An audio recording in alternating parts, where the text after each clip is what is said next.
Why do you get 4 and the ACC and the Big 12 only get 2? Yeah, I mean, look, we've made a decision about what we think is appropriate for us and what you should have on the at-large side, and it's based off of historic strength and where we think programs are. Look, we're open to ideas. If there's better ways to do it or there's tweaking around the AQ system, I just think ultimately it's going to be very hard to sort of figure out how you expand the field, because the alternative, Joel, to this system is expanding the field and giving the committee more to do.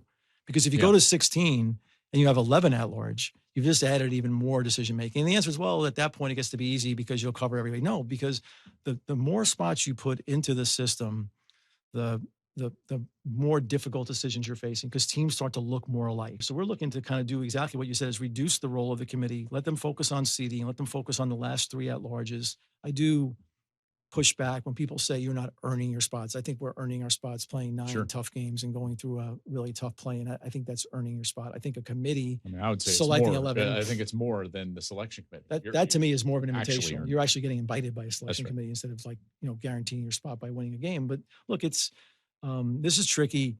I'm optimistic that we'll find a path to work this out. There's a lot at stake here. And I think the principles of making the regular season better are really important. I think the play-in weekend, like, I'm only again going to speak for the Big Ten, but you send some teams out there, do or die games, knowing that they have to win to make sure they're safe.